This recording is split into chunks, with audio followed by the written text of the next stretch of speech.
9 Hard Truths About Nursing Homes. I wish I knew before I joined. Have you ever wondered what really happens after someone walks into a nursing home? Is it really the safest choice?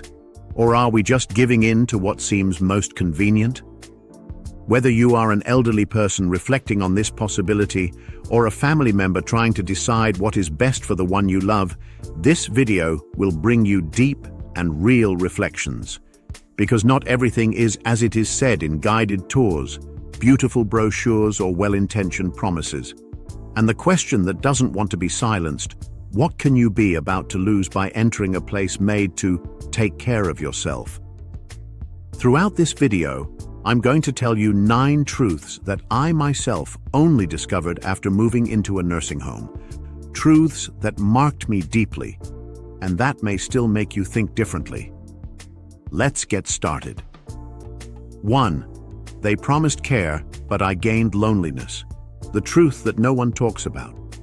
When I decided to move to a nursing home, I heard many promises. They promised constant attention, company every day, regular family visits, and a welcoming environment where I would never feel alone. It seemed perfect. And for a while, I believed it.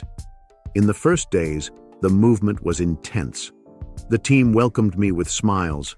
My family showed up often and called me almost every day. But as the weeks turned into months, something began to change. Calls have become shorter.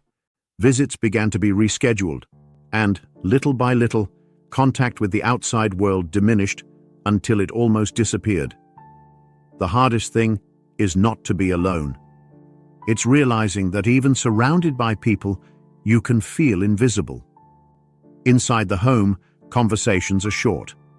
Employees do the best they can, but they have little time to really listen. Other residents live their own routines, their own silences. Many have already given up trying to connect.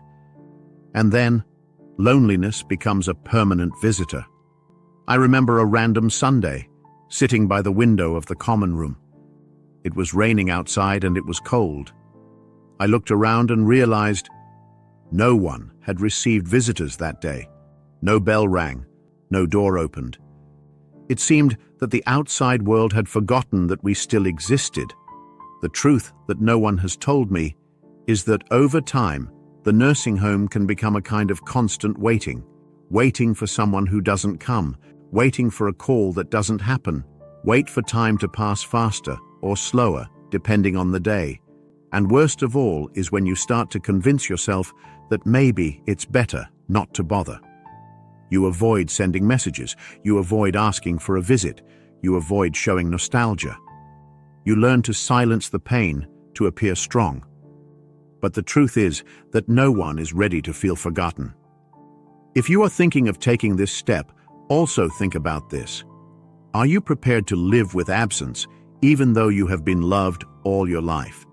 Because love continues to exist, but the presence, it doesn't always follow. 2. The routine that stifles you, when your life starts to follow a clock that is not yours. Before I moved, I used to choose how I wanted to live each part of my day. I woke up at the time my body asked for it, not when someone knocked on the door. I prepared my coffee calmly, in my own way, listening to the silence of the morning. I could have lunch later, take a shower whenever I wanted, change plans suddenly. It was the simple freedom of being the owner of my time, my choices, my routine. But that all changed as soon as I walked through the doors of the nursing home. There, the routine is rigid, designed for the collective, not for the individual. Meals have fixed times, and if you miss it, you have to wait for the next one. The lights go out at a certain time, even if you are still awake. The tours, when they take place, follow protocols, lists, authorizations, and a certain air of bureaucracy. Even using the bathroom can depend on the availability of someone to accompany you. At first, it just feels like a new organization, something you'll get used to. But after a few days, you realize that you're living within a schedule that isn't yours. The small daily decisions, which seemed insignificant, begin to be painfully missed. Choosing what to wear, for example, can become a discussion between comfort and practicality defined by others. Wanting to sleep later can be interpreted as disorganization and not as a simple personal desire. You stop being someone with preferences and become another number in the institution's schedule. The feeling of powerlessness grows as you adapt to the logic of the system, and slowly you start to convince yourself that simple choices aren't worth fighting for. But these choices, as small as they may seem, are the essence of our identity, of our well-being. When we lose control of routine, we also lose a part of what makes us human. So, before you consider the move, ask yourself honestly, are you ready to give up the freedom to choose how you want to live your own day? 3. I thought it was temporary. But leaving afterwards was almost impossible. When I decided to move into the nursing home, I thought it would only be for a while. I told myself that I was just testing, evaluating if it was the best way. My family also thought that if I didn't adapt, it was enough to return home. It seemed like a reversible, safe choice without major risks. But the reality was not quite like that. For the first few days, I kept hoping that I would soon return to my old life. But time passed, and along with it came changes that no one prepared me to face. My house, which had been closed, began to deteriorate without maintenance and constant attention. Some furniture was donated, others stored, and certain decisions were made without consulting me directly. Gradually, I realized that my old life was being dismantled in silence, without fanfare. When I finally said I wanted to go back, I realized that the way back was farther away. My family hesitated, asking if I would be able to manage on my own again. They were worried, afraid, but also resigned to the new reality they created around me. In addition, I myself no longer had the same strength or autonomy as aunties. Calm the passive routine, I lost simple skills that previously guaranteed me independence at home. My muscles were weaker, my balance more unstable, and my confidence was shaken. Settled into assisted comfort, my body and mind had slowed down in ways I didn't expect. Even though I wanted to leave, I felt insecure to deal with the new adaptation. The scariest thing was realizing that the more time I spent there, the harder it was to leave. The structure of the institution is made to welcome, but also to maintain, not to release easily. Documents, medical evaluations, cost of readaptation. All of this has become a barrier to a return that once seemed simple. And when I realized, I was already imprisoned, not by locks, but by accumulated circumstances and limitations. If I had known that this seemingly provisional choice could become definitive, I would have thought twice. Therefore, if you are considering this change, stop and reflect calmly. Are you really ready to experience something that may not have come back? Because leaving, even if it seems easy now, can become a bigger challenge than entering. 4. When life loses its color, the lack of purpose in a place without mission. Before entering the nursing home, my life was simple, but full of meaning.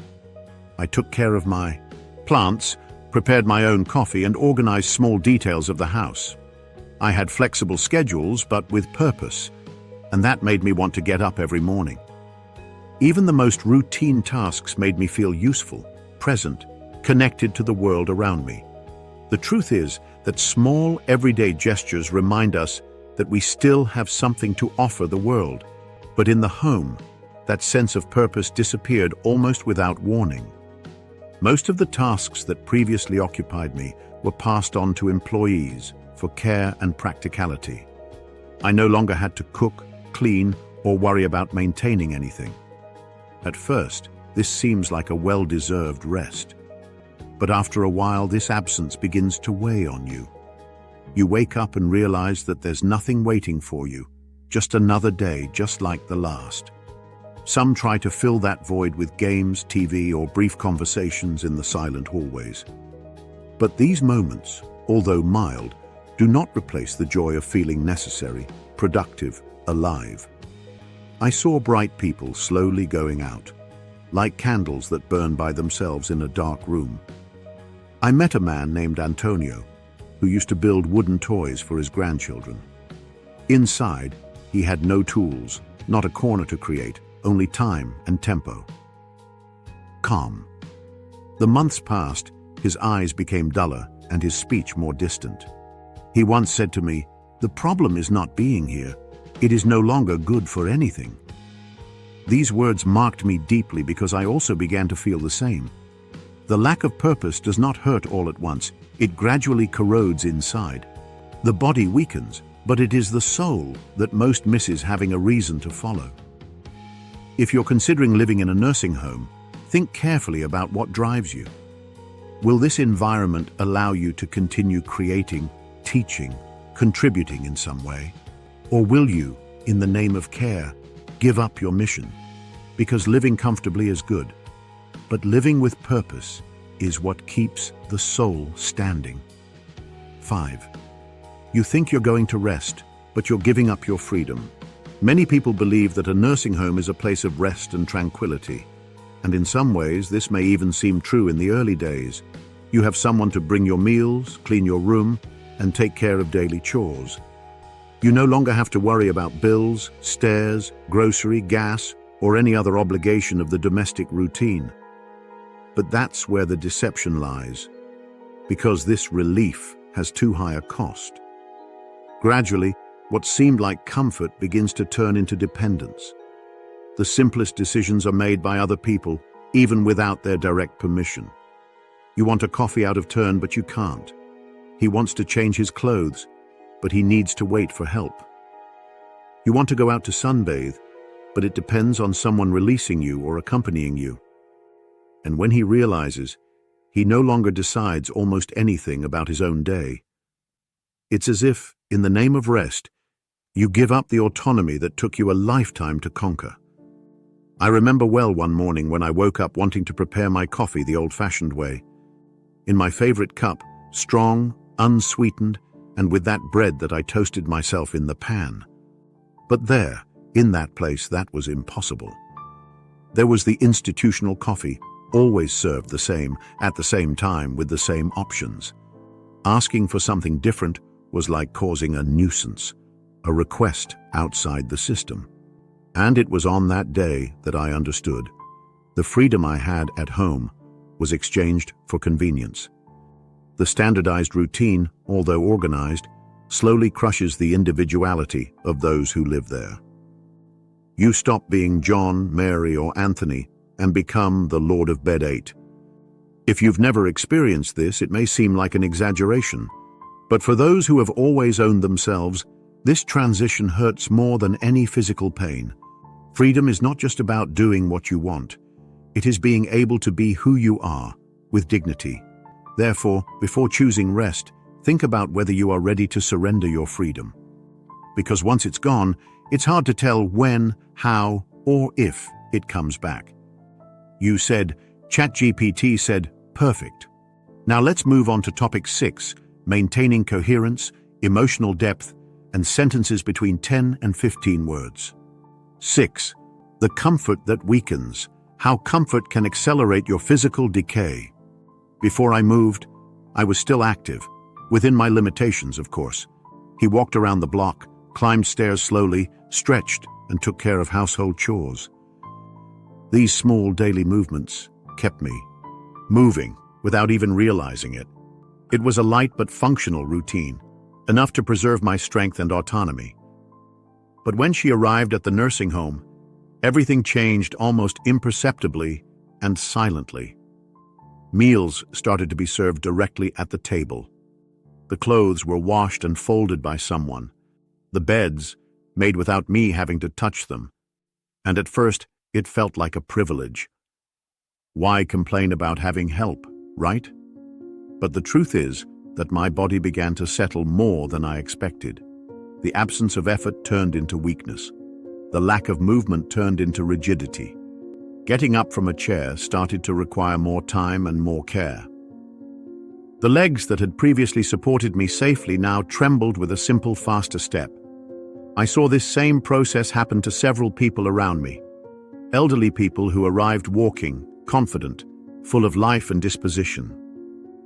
Months later, they were sitting most of the time, waiting for someone to lead them to the courtyard. Constant comfort may seem like a gift, but it can also become a trap in disguise. When everything is done for you, the body understands that it no longer needs to make an effort, and the muscles, which depend on continuous use, begin to weaken rapidly. It is a silent but relentless process. You lose strength. It loses balance. He even loses confidence in himself. I remember Donna Alice, who used to walk down the aisle every day right after breakfast. She said that movement was life, and she was right.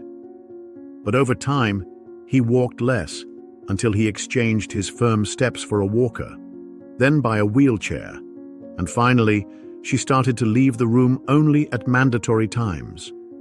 This decline wasn't caused by disease, it was caused by inactivity. So, before you fall in love with comfort, ask yourself, will you have the discipline to keep moving, even when no one else demands it of you? Because in the world of absolute rest, the strength goes away before you even know it. 7. Privacy? Not always. The price of always being in sight? At home, I always valued silence and the right to be alone when I wanted. Closing the door to my room, taking an uninterrupted nap, listening to music at my favorite volume. Being able to walk around the house in silence or simply do nothing without having to explain why. These moments were simple, but they represented something much bigger. The right to have my own space. In the nursing home, I found that privacy is one of the first luxuries you lose. From the first days, I understood that my room would be a shared place, monitored and constantly accessed. Employees come in at any time to check medications, change sheets, or check if everything is okay. Often, they don't even knock on the door, or knock and enter before hearing the answer. Even routine gestures such as changing clothes need to be done with extra attention to avoid embarrassment. And when you need help to clean yourself or take a shower, the feeling of exposure increases. It's not easy to depend on someone for intimate tasks that you've done on your own your whole life. Even though we know that professionals are just doing their job, the feeling of invasion remains. You lose control over your own body, over your own time, over your own limits. In addition, not everyone has the privilege of a single room. Many share the space with strangers. Having a roommate can be positive, but it can also be a source of stress and discomfort. There are those who speak loudly at night, those who have strange habits or unpredictable behaviors. And even when coexistence is good, you still need to negotiate silence, light, noise, and space. There is no longer that place of your own where you can retreat when the world weighs you down. The nursing home offers structure, but hardly offers privacy. You start to live in collective spaces in an institutional logic, where the individual is always secondary. Your intimacy becomes a detail in the middle of a shared agenda with dozens of other people. Therefore, before accepting this new reality, think sincerely. Are you willing to live without your own corner, without your own time, without your own rules? Because more than comfort, living with dignity also means having the right to be invisible whenever you want. You said, ChatGPT said, perfect. Now let's move on to topic 8. Maintaining emotional depth, sentences between 10 and 15 words, and fluidity for narration. 8. Not all smiles are true. The harsh reality of superficial relationships was the first. Things I was told when I arrived at the nursing home was, you're going to make a lot of friends around here. At first, this phrase filled me with hope. After all, the idea of new friendships was comforting. I believed that, surrounded by people of the same age, with similar stories, I would feel welcomed. But over time, I realized that the conviviality there was very different from what I imagined. Many of the residents live in their own world, carrying pain, loss, and memories that no one else understands. Conversations, when they exist, are usually shallow, brief, and repetitive, out of habit, not actual connection. Some are confused, others withdrawn, and still others simply prefer silence to emotional exposure. It's an environment where everyone is, in a way, dealing with their own internal battles. And because of this, it is difficult to create deep bonds when each one is struggling just to stay on their feet. Of course, there are exceptions. Some people really connect, share stories, laughs, and even create true bonds. But in general, the interactions are superficial. An exchange of words over lunch, a wave in the hallway. Time there passes slowly. But relationships go by even faster. Often you start getting closer to someone, and suddenly that person leaves. Sometimes it's because you've been transferred, sometimes because you're gone, and that loss repeats itself without warning. Over time, you learn to protect your own heart, avoiding getting too attached to anyone. And then, the conviviality becomes more cautious, more distant, more automatic. It is an emotional protection that many develop to avoid pain that they already know well. There is also the reality of false smiles, that good morning forced out of politeness, not affection. Professionals who are kind but don't have time for bonds. Colleagues who sit next to him but don't remember his name the next day. That doesn't mean no one cares. But it is important to understand that this type of coexistence does not replace the bonds you had outside of there. The presence of people around you does not guarantee that you will feel truly accompanied. So, before imagining that home will be a new space for friendships, be realistic. Are you prepared to live surrounded by faces but still feel alone? Because true friendships require time, presence, and history. And in this environment, all of this is scarce. 9. When homesickness becomes a silent pain, the emptiness of no longer being at home. No one prepared me for the kind of homesickness that begins the moment you leave. The day I closed the door of my house, I took with me the hope that I would return soon. But it only took a few weeks for me to understand that what I left behind was much more than walls. It was the story of my life, condensed into simple objects, familiar smells, comforting silences. That armchair where I always read my books, the noise of the gate opening when someone arrived, the way the evening light came in through the kitchen window in the late afternoon. It was all part of who I was, and it was left behind in one fell swoop. In the home, each room is functional, but none of them carries its memories, its marks, its identity. The room is neutral. The runners are the same. Meals take place at tables where affection needs to share space with logistics. And over time, you realize that you don't just miss objects, you miss belonging. The house wasn't just a place where I lived, it was a place where I existed entirely. There, I could be whoever I wanted, with all my quirks and particularities. In the home, as much as they try to create a welcoming environment, everything is standardized, collective, impersonal. You can even put a picture frame on the headboard, but it's not the same as being at home. The longing starts light but grows in silence. It appears when you wake up and does not recognize the sounds, when looking for a closet that is not there, when you miss making your own coffee, in your own time, your way. It's a longing that doesn't scream. She whispers every day, very softly, deep in her heart.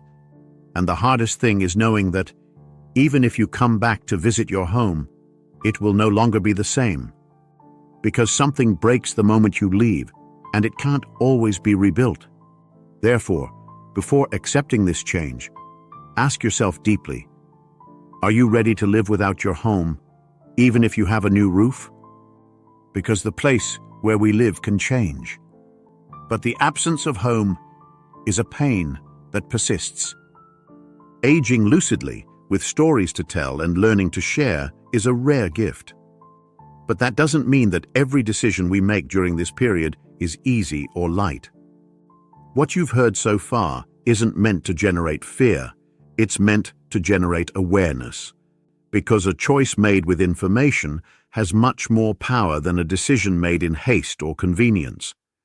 If I could go back in time, I would have asked more questions, listened to my intuition more carefully, resisted a little more. Not out of pride, but because I understand that freedom, autonomy, and a sense of belonging are priceless. Perhaps in your case, a nursing home is really the best alternative, and that's okay if it is.